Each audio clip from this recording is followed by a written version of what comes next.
संवसिते ध्रुवमचलमणोवमङ्गलीं पत्ते कोच्छामि समयपाहुड मीनमोऽसुदकेवली भणिदम् नमः समयसाराय स्वानुभूत्याचकासते चित्स्वभावाय भावाय सर्वभावान्तरचिदे। जय बोलो 24 भगवान की जय।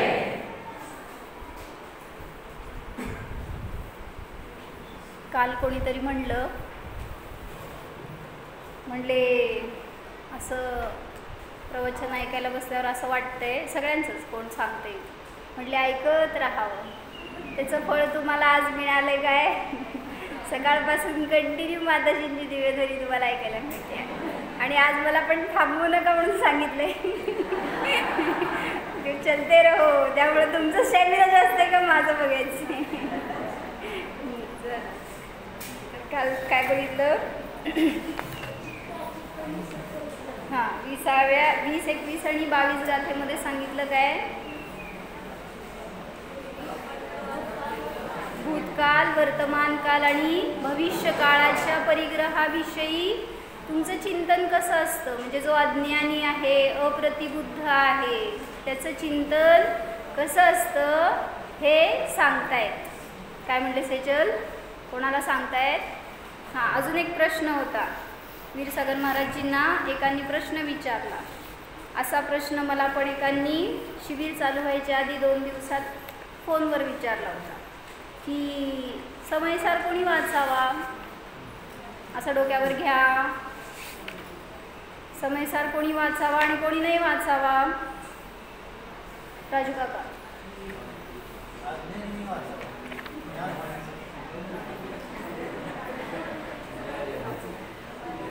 काय समजावं? आम्ही अज्ञानी आहे. समयसार तर जेव्हा महाराजांना असा प्रश्न विचारला त्यावेळेस अनेकांचा असा विचार असतो ना की हा ग्रंथ मुनींसाठी लिहिलाय, मुनींनी वाचायचा आहे. तर महाराजजींनी याच्यामध्ये आधार सकट दाखवलं. जसं की 19 गाथेपासून काय सांगितलंय, हेडिंग बघा बायदर त्याचं काय, किंवा आता जे या गाथेला सुद्धा दिलंय 23व्या गाथेचे हेडिंग काय दिलंय? अथ अप्रतिबुद्ध बोधनाय व्यवसाय. अप्रतिबुद्ध म्हणजे कोण? अप्रतिबुद्ध म्हणजे कोण? आता अप्रतिबुद्ध म्हणजे कोण? मी, तो नव्हे हो, मी. माझ्यासाठी सांगतायत ना, मग तुम्ही मुनी आहे का, श्रावक आहे, गृहस्थ काय आहे? ह्याच्या उलटा प्रश्न विचारला महाराजजींनी. म्हणले मुनी अप्रतिबुद्ध असतात का प्रतिबुद्ध असतात? मुनी म्हणायचंच कोणाला?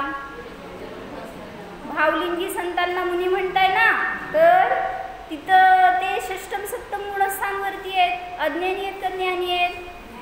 त्यांनी हा ग्रंथ वाचायचा. हेडिंग कोणासाठी? अथ अप्रतिबुद्ध बोधनाय. कोणासाठी आहे? अप्रतिबुद्ध अज्ञानी जीवासाठी हे कथन सांगणार आहेत. मग समोरचा शिष्य काय म्हणायचं, ज्ञानी आहे, त्याला सांगायसाठी मुनी बसलेत का, किंवा मुनींना मुनी सांगतायत का? म्हणजे हा ग्रंथ तर ज्याच्या ज्ञानामध्ये ज्ञानाचं रूप नाही आहे, ज्ञानाचा परिचय नाही आहे, त्याच्यासाठी म्हणून ग्रंथ रचना केली गेली. म्हणून ह्याच्यावरूनच खुलासा केलं महाराजजींनी की ज्याला मोक्षाची इच्छा आहे, ज्याला आत्मानुभव करायचा आहे, अशा प्रत्येक जीवानी समयसारचं अध्ययन करायलाच पाहिजे. म्हणून मला त्या एकांचा फोन आला होता. त्यांनीच विचारलं की म्हणले आमच्या गावामध्ये एक त्यागी आलेत आणि त्यांना असं ते बोलता बोलता म्हणले की समयसारचं शिबिर अकलूजला आहे, कोण कोण कुठं कुठं ॲडव्हर्टाइजमेंट. तर त्या माताजींनी असं म्हणलं त्यांना की समयसार तर मुनींचा ग्रंथ आहे. मग त्यांनी मला विचारलं की आपण वाचावा की नाही. आता उत्तर द्या. अज्ञानींसाठी उपदेश आहे, मुनींना नाही. मिथ्यात्वीलाच हे वाचण्याची आवश्यकता आहे. सम्यक दृष्टी पण वाचणार. कशासाठी? त्यांनी एक घेतलंय ना ह्याच्यामध्ये कार्तिकी अनुप्रेक्षामध्ये की तुमच्याजवळ धन नाही तर तुम्ही धन कमवता. बरोबर? कशासाठी? धन प्राप्त करण्यासाठी. ज्याच्याजवळ धन आहे त्यांनी का धन कमवायचं? किती पक्के आहेत. असं म्हणायला वाटलं की सोडून देण्यासाठी नाही. असं म्हणायला पाहिजे उलटं की धन मिळालं तर बास, आता नको आपल्याला मिळवायचं नाही, वृद्धी करायची तुम्हाला. मग तिथं धनाचं तर लगेच समजतं. मग इथं पण सांगताय जो अज्ञानी आहे त्याच्यासाठी हा ज्ञान मिळवण्यासाठी ग्रंथ आहे. ज्ञानाचं स्वरूप समजण्यासाठी हा ग्रंथ आहे. ज्ञानी आहे त्याच्यासाठी का वाचायला सांगितलं? त्या ज्ञानामध्ये, त्या श्रद्धेमध्ये दृढता उत्पन्न व्हावी, अजून विकास व्हावा, हा उद्देश असतो. असं नाही आहे की अज्ञानीनेच वाचावा किंवा ज्ञानीनेच वाचावा, असं कुठंही एकांत नाही. म्हणून सांगतायत की मला उपदेश देत आहेत असं विचार करून जर आपण आचार्यांच्या समोर बसलं तर आपल्याला यथार्थ जिनवाणीचं प्राशन होणार. म्हणून त्यांनी काय घेतलंय? अप्रतिबुद्ध जीवाला बोधित करण्यासाठी या ग्रंथाची रचना केली आहे. तर महाराजजींना कोणी विचारलं की हा ग्रंथ अवघड आहे, आम्हाला नाही समजणार, मग आम्ही कशाला वाचावा? किंवा कोणी वाचेल तर स्वैराचारी होईल का? कारण इथं सांगितलंय ना की जीव शरीर भिन्न आहे. मारलं तर जीव कसं मरणार हो? मी शरीराला मारलं. म्हणजे कोणी असं स्वैराचारी होईल. किंवा कोणी सांगेल मी कितीही 5 पाप करोत, 7 व्यसन करो तरी त्यापासून मी अस्पर्शी आहे. अस्पर्श रस गंध वर्ण स्वभाव माझा आहे, तर मग मला कशाला दोष लागतो? असा विचार करून कोणी, किंवा आता 14व्या-15व्या गाथेत पण सांगितलं अबद्ध स्पृष्ट अनन्य नियत असा मी आहे. मग काय संसारात सगळं कार्य होऊ दे, मग त्याच्याने मला का बरं दोष? असं कोणी विचार करून स्वैर होईल. मग स्वैराचार चालेल म्हणून हा ग्रंथ आम्ही नाही वाचणार असं कोणी म्हणेल तर महाराजजींनी त्याला सांगितलं की उलट हा ग्रंथ वाचण्याने स्वैराचार नष्ट होईल. कसं? तुम्हाला वर चढायचं आहे का खाली सरकायचं आहे? सांगतायत अशुभातून शुभात जात आहे, तर शुभातून पुढं जायचं आहे का खाली यायचं आहे? हा निर्णय पहिला करायचा आहे. तुम्ही तर खाली यायसाठीच किंवा वर चढायचा तर पुरुषार्थ कमीच आहे आपला. त्या शुभातून सतत आपण कधी बाहेर पडणार, कधी जाणार, या मंदिराच्या बाहेर कधी पडणार? म्हणजे हा पुरुषार्थ आपला, हा विचार, हा भाव सतत असतोय. मग तिथं सांगतायत ज्याला वर चढायचं आहे ना त्याच्यासाठी हा उपदेश आहे. तर तो विचार करतोय शुभाला सुद्धा मला सोडायचं आहे. जे पूजा भक्ती दान षटक्रिया करताय हे सुद्धा माझं प्रयोजन नाही आहे, लक्ष नाही आहे, ध्येय नाही आहे. ह्याच्या पुढं जाऊन मला स्वभावाला प्राप्त करायचं आहे. अशी ज्याची मनीषा आहे तो जीव शुभाला पण हेय मानतो, जाणतो. म्हणून त्यांनी इथं घेतलं की ज्यांनी हा ग्रंथ वाचला त्याचा स्वैराचार सुटेल. कारण पुढं सांगितलं त्यांनी की पूजा भक्तीने सुद्धा मोक्ष होत नाही. व्रत उपवास करणं सुद्धा निर्वाणाचं कारण नाही असं सांगितलंय. पुढं काय अर्थ घेणार हो?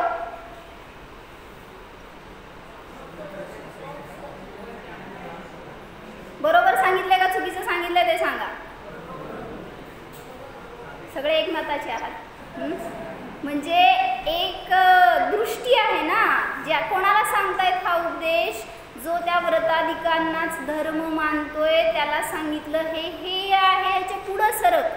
म्हणजे करत बसणं हा उपदेश नाही आहे. म्हणून म्हणतात की व्रताआधी सुद्धा करणं माझा स्वभाव नाही आहे, त्यामध्ये पण मी जाणणारा आहे. म्हणून हे सांगितलं शुभाला. ज्याला शुद्धोपयोग प्राप्त करायचंय तो शुभाला हेय मानतो. आपण काय मानतो? शिबिर अटेंड करताय, हे आहे का उपादेय आहे? 4 दिवस बसलो काय फुकट बसलो का? एवढा मी कष्ट करून बसलोय, इथं तासन तास बसलोय, कंटिन्यू ऐकतोय. तर हे आहे का उपादेय आहे? आता काय ते कथनचित म्हणायचं. कथनचित काय म्हणायचं? अशुभ विषय कषाय वंचनार्थम असं दिला ना शब्द. अशुभ विषय कषायामध्ये न जाओ उपयोग म्हणून हे उपादेय आहे. पण याच्या पुढं सरकण्यासाठी म्हणलं हे पण सोडावं लागणार. म्हणून हेय बुद्धीने ऐका जे काय ऐकताय ते.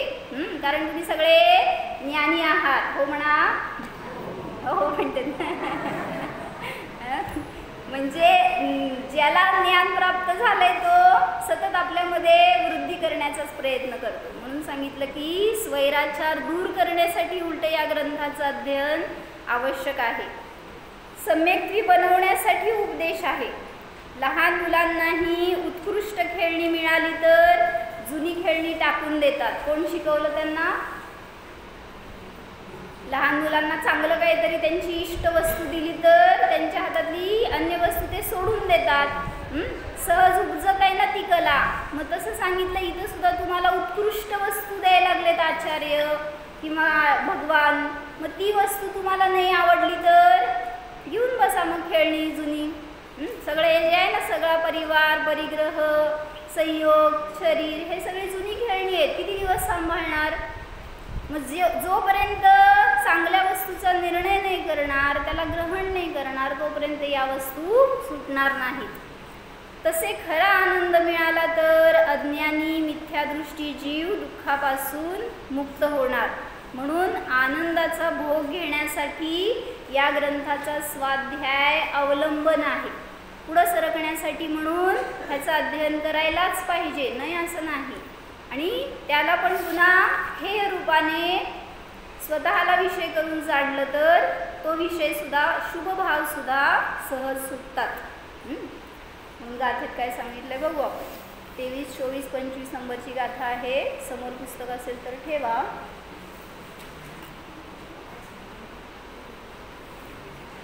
शुद्ध म्हणता येत असेल तर एकत्र म्हणू, नाही तर मग चरण सांगते मी चरण सांगते माझ्या मागं म्हणा. अण्णाण मोहिद मदी. समजण्यासारखे आहेत ना शब्द. फक्त शब्द म्हणायचे म्हणून म्हणू नका. तुम्हाला ते बोली भाषा आहे. जसं आम्हा सांगतात नेहमी काय आप्पा म्हणतात. लहान मुलाला आत्मा म्हटलं तर काय म्हणेल? नमोकार. आत्मा कसं म्हणेल सांग छोटा मुलगा? अप्पा. पाणी पी म्हटल्यावर काय मागायचं असेल तर काय मागेल? सगळ्याला परिचित आहे.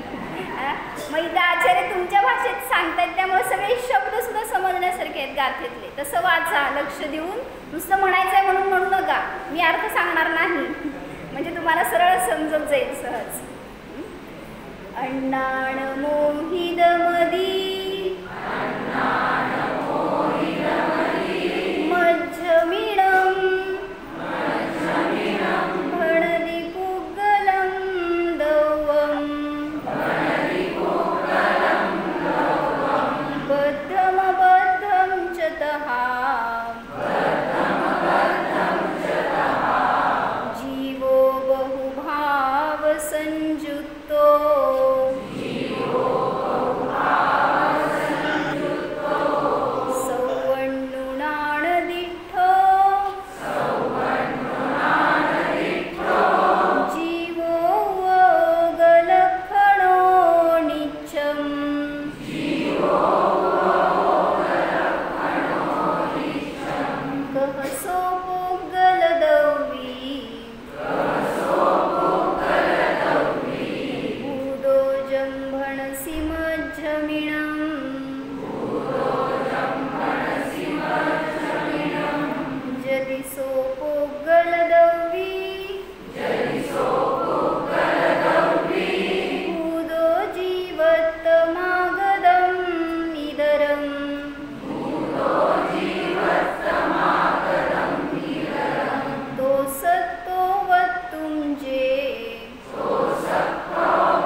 अर्थ सांगते मग ती गाथा पूर्ण म्हणा तुम्ही. काय सांगितलं पहिली गाथा समजली का?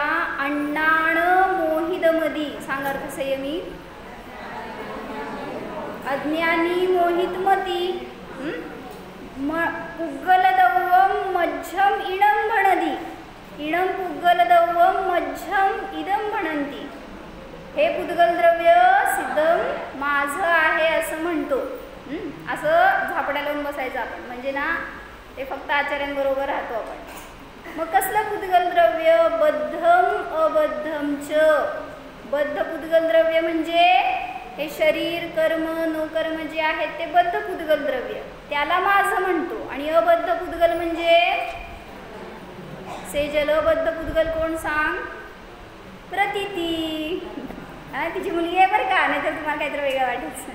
म्हणजे जे अबद्ध स्वतःपासून सर्वथा भिन्न आहे, एक क्षेत्रावगा हा रूप नाही, अशा त्या सगळ्याला म्हणलं अबद्ध पुद्गल. त्या पुद्गलाला, बद्ध आणि अबद्ध पुद्गलाला बहुभाव संयुक्तो जीवो. बहुभावांनी संयुक्त म्हणजे सगळ्या मोह राग द्वेष आदी भावांनी जो युक्त असणारा जीव आहे तो मध्यमय्यम भणदी, माझं असं म्हणतो. जो अज्ञानी जीव आहे तो स्वतःच्या शरीराला स्वतःच्या कर्मांना तर माझं म्हणतोच, पण जे अबद्ध पुद्गल आहेत त्यांना सुद्धा माझं म्हणतो. जसं काय म्हणता सांगा तुम्ही? शत्रू कोणाचा हो? एक तर म्हणते का? मित्र कोणाचा? माझा. शत्रू कोणाचा? माझा शत्रू म्हणतं ना, म्हणजे ते चांगलं असेल तरी माझं आणि वाईट असेल तरी जोडताय ना. मग ते सांगतायत तुमची ही अज्ञानाने मोहित मती आहे, म्हणून जे तुमचं आहे तर त्याला ॲक्च्युली ते पण तुमचं नाही, पण ठीक आहे एक क्षेत्रावगा म्हणून त्याला तुम्ही माझं म्हणताय, तर जे अबद्ध आहे त्याला सुद्धा माझं म्हणताय. तर तुम्ही कोण आहात? आता म्हणा बघू. मग अशी सगळे ज्ञानी म्हणला, आता कोण आहात? जो असं परिग्रहाला माझं म्हणतो तो अज्ञानी आहे, अप्रतिबुद्ध आहे. समजलाय भाव काय आहे? आता म्हणा बघून अर्थपूर्ण म्हणा, भावपूर्ण. पहिली गाथा फक्त.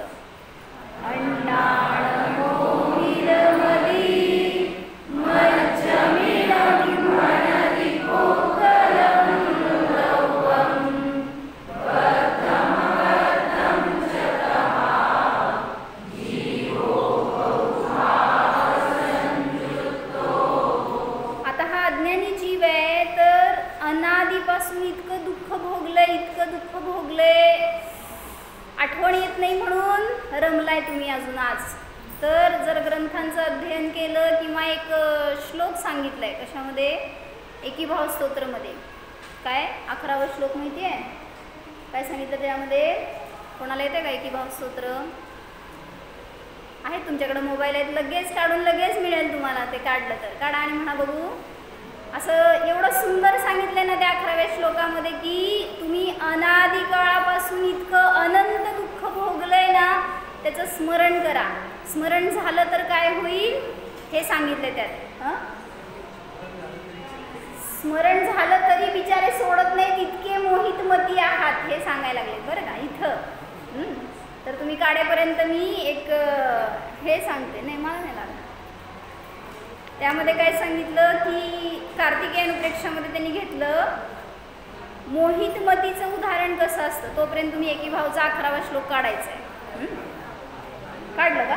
लय फास्ट आहे गुगल तुमचं.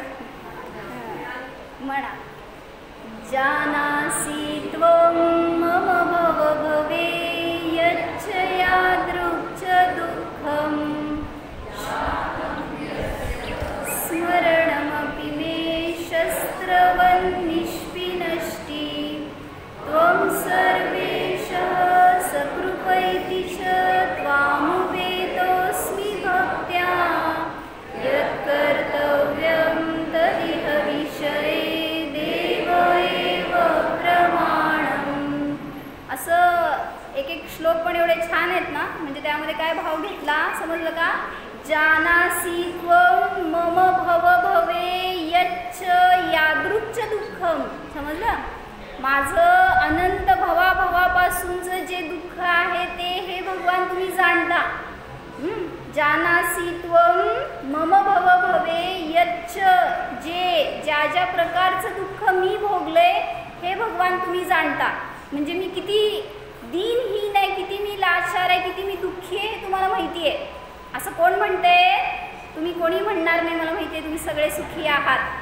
हां, जो दुःखी जीव आहे ना भगवंतांच्या समोर रडतोय की मला या दुःखातनं बाहेर पडायचंय, मला बास आता ह्याच्या पुढं मोह करायचा नाही, कसल्याही दुःखाला प्राप्त व्हायचं नाही, असा विचार करून कोणी समोर बसलेला जीव आहे. काय सांगितलं मी संचिता? पुढचं लाईन काय? जातम यस्य स्मरणमपि मे, ज्याचं स्मरण केलं असताना मला शस्त्रवन निष्पिनष्टी, तुम्हाला शस्त्राने कोणी तुकडे तुकडे करील शरीराचे, कसं वाटेल हो? नुसतं ऐकतोय आपण त्या नरकामध्ये नारकीचे तुकडे करतात शरीराचे, तुम्हाला किती फील किती होते सांगा मला? त्याचे करतायत. तिथे कुठं मी आहे किंवा मी कुठं जाणार आहे तिथं, इतकं कॉन्फिडन्स. म्हणजे म्हणायचं आहे असं इथं जर तुम्हाला शस्त्राने घाव घालून तुकडे करतील, काय दुःख देतील, तर किती वेदना सहन कराव्या लागतील. मग तसं म्हटलं की जर मी ते विचार केला, आठवलं जे दुःख मी आजपर्यंत भोगले, तर ते सुद्धा मला असं शस्त्राप्रमाणे घाव करणारे आहे. जातम यस्य स्मरणमपि मे शस्त्रवन निष्पिनष्टी. पुढं काय? त्वम सर्वेश, हे भगवान तुम्ही सर्वेश आहात, सर्वज्ञ आहात. पुढं सकृप इतिच त्वामुपेतोस्मी भक्त्या, म्हणजे तुम्ही कृपा करणारे आहात म्हणून मी तुमच्या ठिकाणी भक्ती करायला आलोय. काय पुढं? यत् कर्तव्यम तदिह विषये देव एव प्रमाणम, तुम्ही माझ्या त्या विषयामध्ये जे काय कराल मला मदत, ते सगळं तुमचं करणं योग्य आहे, प्रमाण आहे. म्हणून माझी आता तुम्ही रक्षा करा, मला या दुःखातून सोडवा, असं काय म्हणते दीन वचन बोलतोय देवाच्या समोर जाऊन की मला आता पुन्हा हे दुःख भोगायचं नाही. सांगा दुःखाचं स्थान कुठं आहे? खरं खरं सांगा, शास्त्रातलं नको मला. दुःखाचं स्थान कुठं आहे? हां, कोण बोललं? चला म्हणा, मी पंचपरमेश्वरीच्या साक्षीने घराचा त्याग करतो. घर हे सुखाचं स्थान नाही ना. मग जिथं दुःख आहे तिथं पळत पळत जातो जीव, अज्ञानाने मोहितमती असल्यामुळे. मग मी एकदा सांगितलं होतं रात्री की योगसारमध्ये त्यांनी सांगितलं एक उदाहरण ऐकलंय की एक बैल होता आणि तो बैल एका त्याच्या मालकाकडे राहत होता आणि त्या बैलाला त्यांना नाल ठोकायची होती पायात. म्हणल्यावर त्यांनी त्या लोहाराकडे घेऊन गेलं त्या बैलाला आणि त्यांना नाल मारायची म्हणल्यावर रस्सीने बांधणार, त्यांना यातना देणार ना त्या बैलाला. मग त्याला खूप यातना झाल्या, एकतर त्या बंधाचं आणि परत त्या ठोकण्याचं. मग इतकं दुःख सहन करावं लागलं त्याला, त्या बैलाला. आणि थोड्या दिवसांनी तो बैल पळून गेला मालकाकडून. मग तो मालक म्हणे सगळीकडे शोधतोय गावात, कुठं मिळाला का, कोणाला दिसला का वगैरे, असं शोधत शोधत शेवटी आला तो लोहाराकडं. काय झालं, लोहाराला विचारलं त्यांनी बेबीफाईल की म्हणले माझा बैल बघितला का? लोहार काय म्हणला सांगा? त्याला समयसारचं ज्ञान होतं बरं का त्या लोहाराला. तो काय म्हणला, तो कुठंही जाईल पण चुकून सुद्धा माझ्याकडे येणार नाही. का हो? बैल हुशार आहे का? आपण जिथं मला दुःख मिळालं होतं, यातना मिळाल्या होत्या, तिथं मी चुकून सुद्धा जाणार नाही, असं त्या बैलाचं मत. म्हणून तो सगळीकडे जाईल पण माझ्याकडे येणार नाही. म्हणून त्या लोहाराने समयसार शिकवला की दुःख जिथं आहे तिथं राहायला नको. आता सांगा दुःखाचं स्थान कुठं?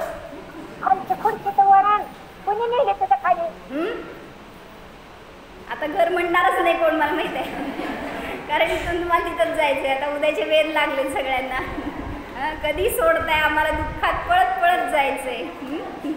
म्हणजे म्हणून सांगतायत की निर्णय करा, जरी राहतोय आपण, राहावं लागतंय आपल्याला त्या परिग्रहात, त्या संयोगांमध्ये, पण तरी भावना तरी ही राहावी की कदा अहम भविष्यामी पाणीपात्रो दिगंबराहा, म्हणजे मी कधी पाणी हेच ज्यांचं पात्र, म्हणजे हातच ज्यांचं पात्र आहे, असा मी दिगंबर मुनी कधी होईन, कधी या सगळ्या परिग्रहाचा त्याग करेन, अशी निरंतर भावना ज्याची असणार तोच मोहाचा अंत करू शकतो.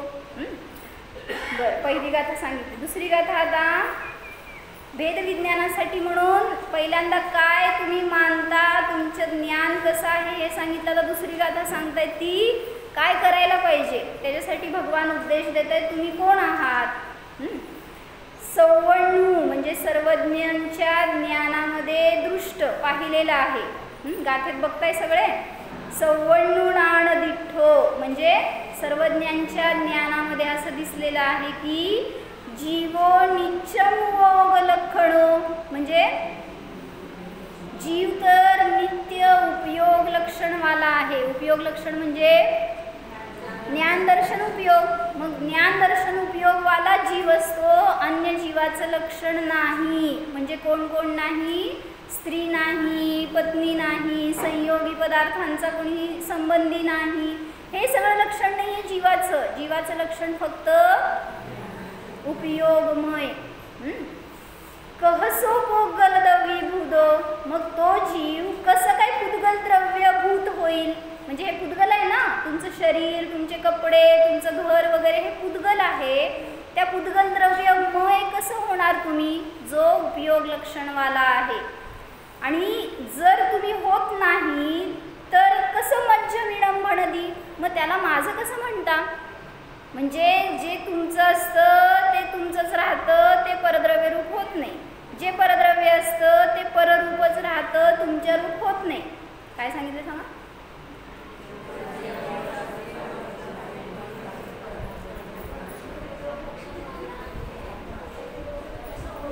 नाही नाही, मी आत्ता काय सांगितलं सांगतो.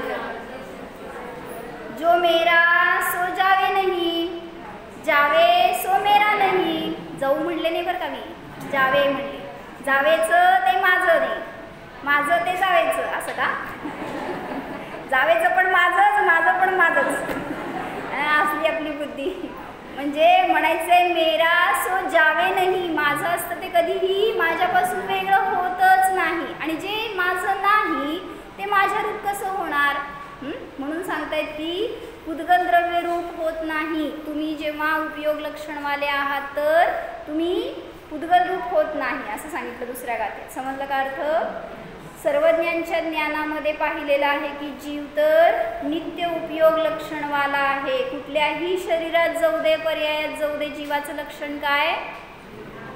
उपयोगमय. उपयोगाचे भेद किती हो? ज्ञान उपयोग आणि दर्शन उपयोग हे दोनच भेद आहेत. म्हणजे तुम्ही जीव आहात दिसतंय का आता तुम्हाला स्वतःला? माझ्यामध्ये ज्ञान आणि दर्शन हे दोनच गुण आहेत महत्त्वाचे आत्ता, म्हणजे उपयोग लक्षण केला असताना. मग हे जे ज्ञान आणि दर्शन आहे त्यात कुठं आहे दुःख?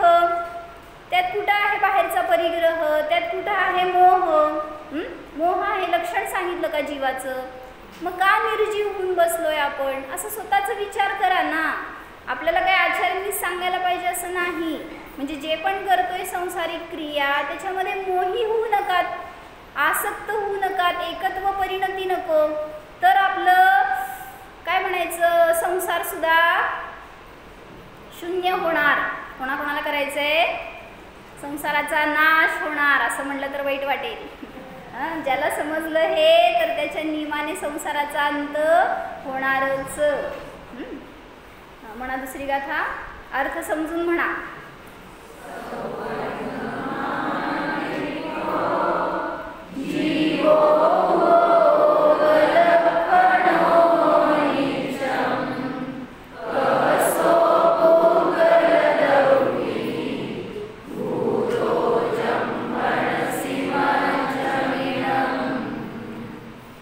म्हणजे त्यांनी पहिल्यांदा कंडिशन दिली की जर पुद्गल द्रव्य तुझं नाही तर तू त्या रूप होत नाहीस. आता त्या पुढं जाऊन प्रसंग सांगतायत की जर पुद्गल द्रव्य रूप तू होशील किंवा पुद्गल द्रव्य तुझ्या रूप होईल तर तू म्हणू शकशील की हे माझं आहे. काय म्हणले मी? नीतिकाताई. जर तू पुद्गल रूप होणार तर म्हणू शकशील की पुद्गल माझं आहे, किंवा जीव पुद्गल रूप होईल तर म्हणू शकाल की दोन्ही एकमेकाचं आहे. पण असं तर प्रत्यक्ष बाधित आहे असं तर दिसून येत नाही. पुढच्या बघातमध्ये हेच सांगितलं. जदी सो पोगल द्रव्यभूतो जीवत्तम, जर ते जीवद्रव्य पुद्गल द्रव्य भूत होईल आणि इदरम आगदम म्हणजे उलट पण जीव पुद्गल रूप होईल आणि पुद्गल जीव रूप होईल तो सत्तोवत तुंजे, तर असं म्हणणं शक्य आहे की मध्यम इणम पुद्गलम दवम, तर असं म्हणणं शक्य आहे की हे पुद्गल द्रव्य माझं आहे. सांगा, अंगावर साडी कोणाची घातली आहे? रेवती काकी, कोणाची आहे साडी? कोणाचा ड्रेस घातलाय तुम्ही प्रशांत भैया? दुसऱ्याचं घालतो का? माझंच आहे ना. म्हणजे काय केलं, म्हणायला शब्दाला बाधा नाही आहे बरं का, मान्यता सांगायची आहे. श्रद्धेतून आपण काय केले, हे माझं. जसं माताजी उदाहरण सांगतात की जर आपली साडी नवीन आणली आहे आणि जावेला ती आवडली, काय करायचं संचिता? विचारा सेजलला पण की काय करायचं, आवडली तर घेऊन टाक म्हणायचं असतं, हो ना. सेजल मला सांगू द्या काय म्हणते ती. म्हणजे आपल्याला आवडलेली वस्तू ती माझीच, तिने हात लावलं, त्यांनी घेतलं, घातलं तर किती आपल्याला क्रोध. म्हणजे मी उदाहरण देते बरं का संचिता, तुझं नाही वाईट मानू नका. एक देश दृष्टांत. म्हणजे आपली वस्तू आपण इतकं, ह्यालाच म्हणायचं मोह, ह्यालाच म्हणायचं मिथ्यात्व. ज्याला आपण माझं मानलं त्याला असं घट्ट धरून बसतो विचारातून की ते माझंच, आणि मग ते सोडताना आपल्याला त्रास होतो. म्हणून मरताना लोकांना का दुःख होतं? लोकांना का दुःख होतं? अजित काका म्हणा, मी दुःखी होणार नाहीच, या क्षणापासून मी निरंतर आनंदीच जगणार. मला एक फायदा आहे माहिती का, अजित म्हटलं तर लई जण आहेत, सचिन म्हटलं तर लई जण आहेत, एकच नाव घ्यायचं म्हणजे अनेकांना उपदेश होते. म्हणजे म्हणायचे की आपण तिथं त्या पदार्थांशी इतकं एकत्व करतो ना, त्यामुळं सोडताना आपल्याला त्रास होतो आणि नको वाटतं. म्हणून सांगतायत काय, पहिल्यांदा निर्णय करा की हा मोह घातक आहे, आणि त्या मोहानेच सांगितलं पुद्गल द्रव्य माझं आहे. म्हणून त्या मोहाचा जर अंत केला तर सगळ्या संसाराचा सुद्धा आपल्या अंत होणार. समजलाय अर्थ? म्हणणार गाथा? म्हणा, अर्थपूर्ण म्हणा. जदी सो पुद्गल द्रव्यी भूतो जीवत्तमागतं निररं, तो सत्तोवत तुंजे मध्यमिनं पुद्गलं द्रव्यम्. एक राणी होती, आणि असं कधी ऐकलं नाही पण आता स्टोरी आहे बरं का. त्या राणीच्या डोक्यावर परिणाम झाला होता म्हणे, असं पण होत असतंय. तर ती राणी आपल्या राजमहालातून बाहेर पडली आणि रस्त्यावर फिरत होती, आणि फिरता फिरता तिला भूक लागली होती. म्हणल्यावर ती एका घरासमोर उभारली आणि मागती आहे, मला भूक लागली आहे, मला काहीतरी खायला द्या. आता ती समजा तुमच्या घरासमोर येऊन उभारली पूनम, तर तुम्ही काय करणार? राणी आहे बरं का, तुमच्या दाराशी उभारली आहे बरं का, मागती आहे तुम्हाला खायला द्या, तुम्ही काय करणार? होय, म्यूट का झाला? देणार. काय करणार? काय करणार भैया? अतिथी देवो भव. तर तिथं सांगितलंय का पंडितांनी की जर तुम्ही तिला जेवण द्याल तर तिला भिकारी बनवाल, आणि जर तुम्ही तिला तिच्या घराचा ॲड्रेस द्याल तर तुम्ही तिला राणी बनवाल.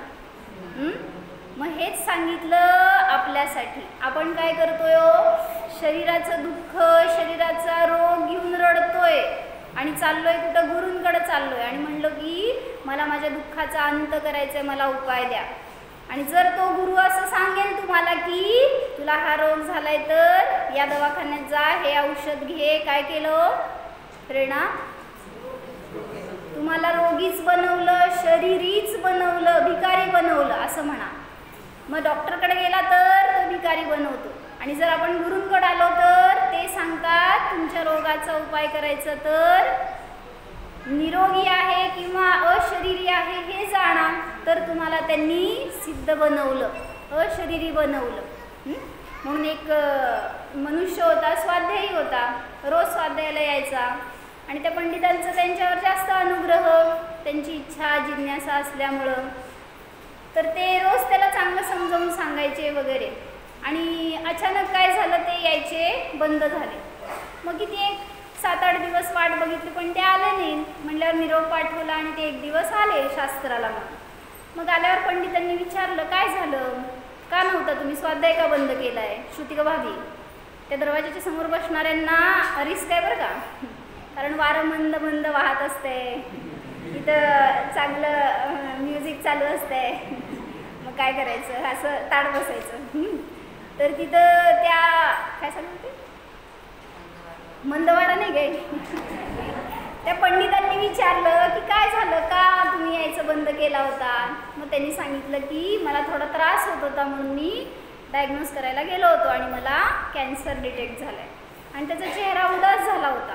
मग त्या पंडितांनी विचारलं इतकं काय त्याच्यामध्ये. मग म्हटलं समयसारमध्ये उपाय आहे कॅन्सर नष्ट करायचा. माहीत आहे तुम्हाला, कोणाकोणाला पाहिजे सांगा. कॅन्सर घालवायचा तर उपाय तुम्हाला शास्त्रामध्ये लिहून ठेवलेला आहे. त्याला इतका आनंद झाला आणि तो विचारतो काय आहे सांगा. पंडितांनी काय सांगितलं, कॅन्सर शरीराला होतो जीवाला नाही. कोणाला उपाय वाटतो हा बघा, भेदविज्ञानाची शक्ती असती अशी. जर अंगात आपल्या शरीरात काय असा बदल चालू असेल ना, कधी कुठल्या जीवांची उत्पत्ती होईल, कधी कोणी शत्रू होऊन आपल्याला फेडायला भेटेल सांगता येत नाही. त्यामुळं त्या जीवांचं प्रतिक्रमण पश्चाताप करा आणि स्वभावामध्ये उपस्थापित व्हा, तर ते सहज नष्ट होतात ते रोगसुद्धा, कारण संक्रमण होत असतं. मागं घेतलं होतं असाताचं सातामध्ये संक्रमण व्हायला वेळ लागत नाही, विशुद्धी वाढवा बस. आणि ती विशुद्धी होणार समयसारच्या आश्रयाने. म्हणून सांगितलं सगळ्या रोगाचे उपाय आहेत समयसारमध्ये. का शिकायचा समयसार, डॉक्टरकडे जायला लागू नये, पैसे वाचवावेत, जाऊ दे काय उद्देशाने का असे ना शिका, त्याचा आपल्या जीवनामध्ये फायदा करून घ्या, तर कधीही आपल्याला रोग होणार नाही. तर ती मी हे सांगत होते की कार्तिकेय अनुप्रेक्षामध्ये त्यांनी घेतलंय पुण्य चांगलं का वाईट. हो पुण्य चांगलं का वाईट, कथांची लगेच सगळे ज्ञानी झाले आता. जर पुण्याला चांगलं म्हणणार तर इथंच राहावं लागेल संसारात पुण्य आणि पाप फेडायला. जर पुण्याला हे मानणार तर पुढं सरकणार. मग जो मोहितमती जीव आहे, आता आपल्या गाथेतला जीव आहे ना मोहित, तर त्याची बुद्धी कशी असते ह्याच्यासाठी सांगितलं त्यांनी त्या कार्तिकेय अनुप्रेक्षाच्या एका संदर्भामध्ये. पुण्येन होई विहव, पुण्याने काय होतं, विहव म्हणजे वैभव. पुण्येन होई विहव, विहवेण मो म्हणजे मद. काय काय कोरिलेशन करायचं आहे. पुण्याने वैभव होतं, वैभवाने मद होतो, मयेण मयी मोह, काय मदाने काय होतं, मती मोहित होते. काय काय तीन सांगा. पुण्याने वैभव मिळतं, वैभवाने मद होतो, अहंकार आला ना माझ्याकडं पुण्य आहे वैभव आहे. काय म्हणले मी, पुण्याने वैभव होतं, वैभवाने मद होतो, मदाने मती मोहित होते. पुण्येन होई विहवो, विहवेण महो, मयेण मयी मोहो, मयी मोहेण पावम. मती मोहित झाली तर पाव म्हणजे पाव नाही पाप. काय होतं, पाप होतं. ज्याची मती मोहित झाली त्याच्याकडून नियमाने पाप होतं. म्हणून सांगितलं तिथं तम्हा अम्हम पुण्यम मा होऊ, असलं पुण्य माझ्याकडून कधीच न हो, जे पुण्य मला नियमाने पापाकडे नेणार असतं. पण जो मोहितमती जीव आहे तो काय मानतो, मला पुण्य पाहिजे, मला वैभव पाहिजे, सगळी अनुकूलता पाहिजे. धर्म करायचा तर सगळी अनुकूलता असेल तर मी करू शकणार. किती प्रतिकूलता आहे म्हणून आम्ही येत नाही स्वाध्यायाला. हो म्हणा अकलूजकर, काय प्रेरणा, कोणापासून सुरू करू म्हणा. या शिबिराच्या निमित्तात काहीतरी संकल्प आपल्या जीवनामध्ये वेगळा.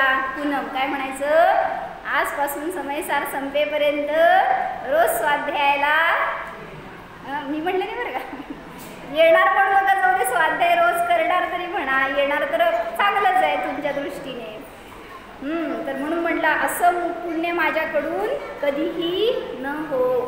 मग त्या पुण्यासाठी, त्या पुण्याच्या नाशासाठी म्हणून आपल्याला अपुण्य पाप स्वरूप असणाऱ्या स्वभावाला जाणणं आवश्यक आहे. म्हणून महाराजांनी एक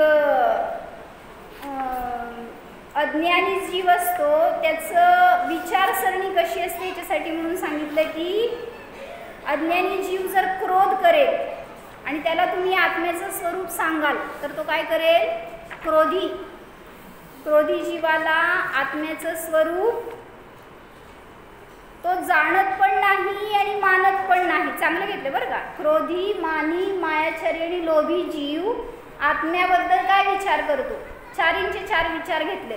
क्रोधी जीव आत्म्याला जाणत पण नाही, मानत पण नाही. मानी जीव काय करतो? मान कशा आहे बरं का त्याला, तर तो म्हणले आत्मा काय आहे जाणतो म्हणजे समजून तरी घेतो पण मानत नाही. कारण मान आहे ना त्याला की माझं ते खरं.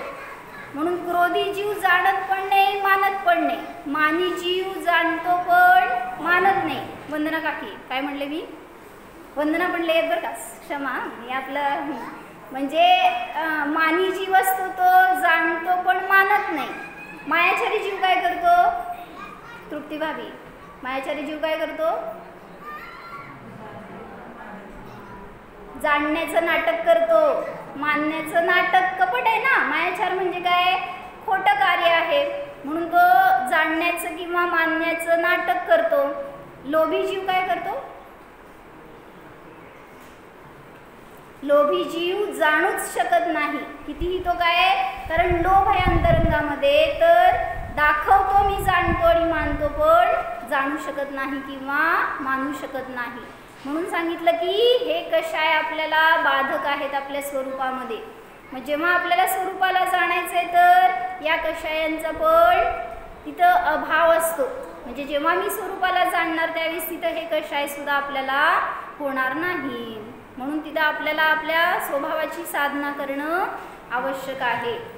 म्हणून त्यांनी एक कलश घेतला ह्याच्यात पुढं. त्यामध्ये काय सांगितलं आहे वाचू. 23वा कलश आहे ना.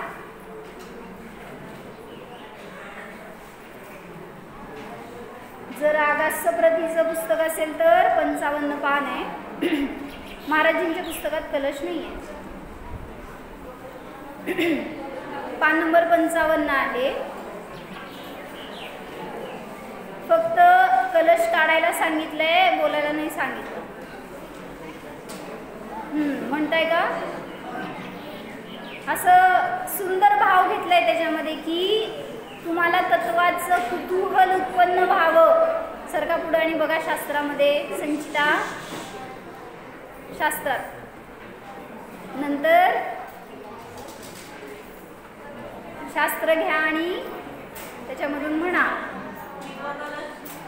23वा कलश आहे.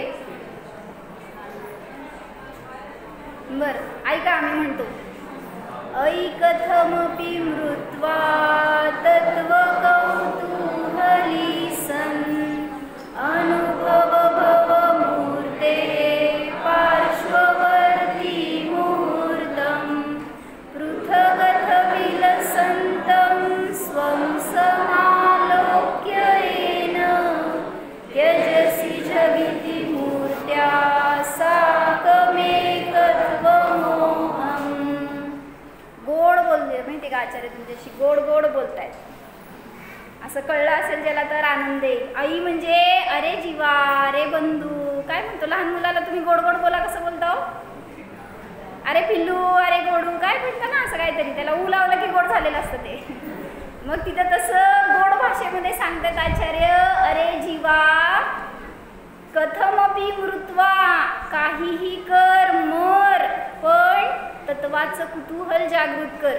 म्हणजे तुम्हाला माहित नाहीये, तुम्ही आज इथं शिकण्याची जिज्ञासा घेऊन बसलाय ना, चक्रवर्तीपेक्षा जास्त पुण्यवान आहात असं म्हणलंय एका ठिकाणी. का? कारण चक्रवर्तीला सुद्धा 60,000 वर्ष तिकडं जावं लागतं. परवा सांगितलं ना, षटखंड जिंकायला इच्छा नसताना. तुम्हाला इथं किती खंड सोडून आलाय माहित आहे का? तुमच्या त्या षटखंडापेक्षा जास्त वैभव आहे घरात. मग तेवढा सगळा मोह सोडून इथं येऊन ऐकायची बुद्धी व्हावी, ते कुतूहल उत्पन्न व्हावं, म्हणजे महाभाग्यशाली जीव आहात. तर काहीही कर, रचपच कर, कुतूहल मात्र से भी तत्व को जानने की इच्छा करके एक मुहूर्त मात्र के लिए ही सही शरीर का पड़ोसी बन जा. पार्श्ववर्ती म्हणजे शेजारी. अनुभव भव मुहूर्ते हे पार्श्ववर्ती मुहूर्तम, एका मुहूर्तासाठी तरी तू शेजारी बन. कोणाचा? शरीराचा. असं विचार करून बघा की एकदा शरीर माझा शेजारी आहे. कोण आहे हो? तुम्हाला शेजारी म्हणल्यावर तुमचा शेजारच दिसला, मी सांगते 100%. हां, तिकडं त्याला नाही बघायचंय, इथं बघायचंय की जीव कोण आहे आणि शेजारी कोण आहे. कोण आहे हो शेजारी? संयमी शेजारी कोण आहे? बाजूला बघू नका शेजाऱ्याला. तर हे शेजारी आहे असं बघा, तर दृष्टीत मी दिसेल तुम्हाला मी कोण आहे. तर सांगतायत की पार्श्ववर्ती मुहूर्तम, एका मुहूर्तासाठी तरी शरीराला पार्श्ववर्ती म्हणजे शेजारी पहा. पृथगथ विलसंतम स्वम समालोक्येन, अपनी आत्मा को शरीर से भिन्न जिसका विलास है ऐसी अपनी आत्मा को देखकर उसका तद्रूप में अनुभव कर. ऐसा करने से शरीर के साथ जो तेरे एकपने का मोह भाव है उसे तू शीघ्र ही छोड़ देगा. म्हणजे त्या शरीराला मी का मानतोय मी? कारण त्यामध्ये असणारा मोह आहे. मग त्या मोहाला एकदा सोड म्हणून सांगितलं का? कारण तो मोह मला नाचवणारा आहे. म्हणून एका भजनात म्हणलं ना, काय म्हणलं? संसाराच्या नाट्यामधला केविलवाणा प्राणी मोहाच्या तालावर गातो सोंगाड्याची गाणी. गाणं छान वाटतं ना, पण ते भाव कडा भाव. संसाराच्या नाट्यामधला केविलवाणा प्राणी कोण? कोण? कोण? कुठं मला मी ऐकूच ना मागून. तर हां, हे सगळे पुढचे केविलवाणे आहेत, आम्ही सगळे बाल्कनीतले. हां, संसाराच्या नाट्यामधला केविलवाणा प्राणी मोहाच्या तालावर गातो सोंगाड्याची गाणी. कसली गाणी म्हणताय? सोंगाडी कसली गाणी म्हणतो? आता सोंगाडीच दिसत नाही कुठं. आणि कसली गाणी? म्हणजे ते जो गाणी म्हणतो ना ती खरी नसतात, किंवा ते फक्त नाचवण्यासाठी म्हणलेलं असतात. आणि तुम्ही काय करताय हो? अशा त्या मोहाच्या तालावर नाचताय. म्हणून म्हणतायत त्या मोहाच्या आहारी जाऊ नका. तो मोह म्हणजे मी नाही, किंवा मोह हे माझ्यासाठी सुखाचं कारण नाही. म्हणजे आपण करतोय सगळे उपाय मोह नष्ट करायसाठी, दुःख दूर करायसाठी, पण कसले उपाय करतोय? मोहाचे आणि दुःखाचे. जसं मागं सांगितलं होतं की तुम्हाला रोग झाला म्हणजे पाप का पुण्य? अरे निर्जरा म्हणून नाही हो, आता सामान्य सांगा. सगळे ज्ञानी आहेत बाबा, आता काय बोलायचं. म्हणजे रोग झाला म्हणजे पापाचा उदय आहे. तुम्ही औषध घेता म्हणजे पुण्य का पाप? हां, मग पापाने पाप दूर होतं का हो? हां, डॉक्टरांना विचारा, डॉक्टर पाप करतात का पुण्य हो? तुम्हाला जर पाप दूर करायचं तुमचं, तर पुण्य करायला पाहिजे, किंवा धर्म करायला पाहिजे, किंवा स्वभावाकडे यायला पाहिजे, तर ते पाप नष्ट होणार. म्हणून प्रतिक्रमण सांगितलं जातं, म्हणून ध्यान सांगितलं जातं. आम्हांकडे जर आला तर प्रायश्चित्त म्हणून. डॉक्टरकडे गेला तर म्हणून पहिला आम्हांकडे यायचं असतं का? जर तिथं निदान झालं आपल्या रोगाचं तर लवकर रोग कमी होतो. डॉक्टरकडे गेला तर 10 वेळा फी घेणारच, आणि मग तुमचा रोग बरा करणार. पण हे स्वतःचं प्रतिक्रमण प्रक्षालन झालं ज्ञानाचं, तर त्या विशुद्धीने रोगाचा नाश होतो. म्हणून त्या ह्याच्यामध्ये एक सांगितलं ना की तुम्ही त्या मोहाच्या तालावर नाचताय आणि त्याच्या निमित्तामध्ये पुन्हा पुन्हा दुःखी होताय. मग मोह असा असतो की एका वाघाने म्हणलं बरं का बेबीफाई, काय त्या वाघाच्या समोर मनुष्य होते असे बसलेले. म्हणजे मी मागणे बरं का असं त्या वाघाच्या समोर मनुष्य होते, आणि तो त्या मनुष्यांच्या वर टीका करतोय. तो वाघ काय म्हटलं त्यांनी? छान सांगितलं बरं का. इंसान की समझ सिर्फ इतनी है कि उसे जानवर कहो तो क्रोधी हो जाता है. काय म्हणले? अगर किसी इंसान को तुम जानवर कहो तो वो नाराज हो जाता है, कशाई हो जाता है, और शेर कहो तो काय म्हणायचं, वाघासारखा शूर आहे माझा मुलगा. तुम्हाला किती आनंद. म्हणजे सगळ्या उपमा तर तिर्यंच्यांच्याच देता तुम्ही लोक, आणि तुम्हाला जर कोणतरी, मी नाही म्हणत, जनावर म्हणेल तर किती राग येतो, किती तू काय गाढव आहेस का म्हणलं तर काय होते हो. आणि तू सिंह आहेस का असं म्हणल्यावर म्हणजे विचार आहे ना शेवटी हा पण ह्यालाच म्हणायचं मोह. म्हणून सांगितलं ते तिर्यंचे पण आपल्याला शिकवतात की शाणे व्हा. म्हणून त्यांच्याकडे बघून सुद्धा आपल्याला आपला विचार करायला पाहिजे. म्हणून एक कोट आलं होतं बरं का, असं छान आहे. नीट आहे का, समजणार नाही माहिती आहे मला, तरी पण सांगते. विचार जे असतात ना ते कसे असतात काका, विचार लिहिण्यामागे हा विचार असतो की विचार वाचून वाचणाऱ्याचे विचार बदलावेत व त्याने आपल्या विचारावर विचार करावा. म्हणून कोणताही विचार विचारपूर्वक करावा. समजले तर विचार करा, नाहीतर राहू द्या. तर विचार करणारा कोण आहे, माझा आत्मा आहे. मग तशा आत्म्याचा विचार करा तर बाहेरचे सगळे विचार नष्ट होतील. अन्यथा पुन्हा आपल्याला अशा अनंत विचारांच्या आहारी जावं लागेल आणि पुन्हा पुन्हा संसार भ्रमण करावं लागेल. हो,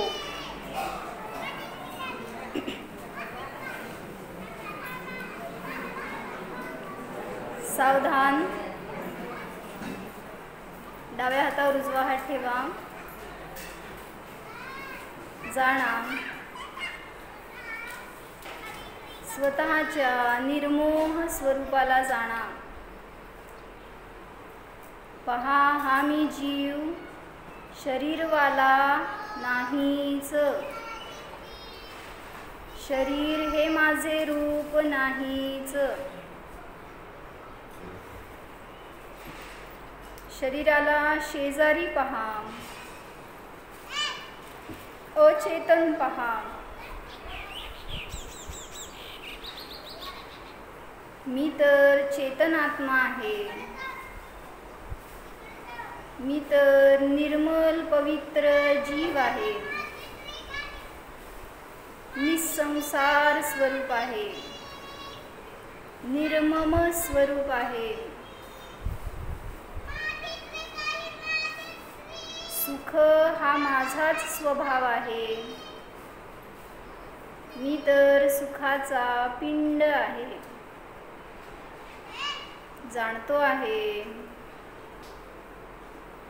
मी आहेच. अस्तित्वाला जाणा. माझे अस्तित्व आहेच. सत्स्वरूपोऽहम् चित्स्वरूपोऽहम्.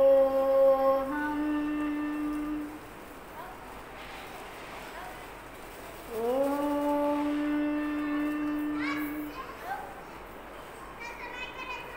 विसर्जन.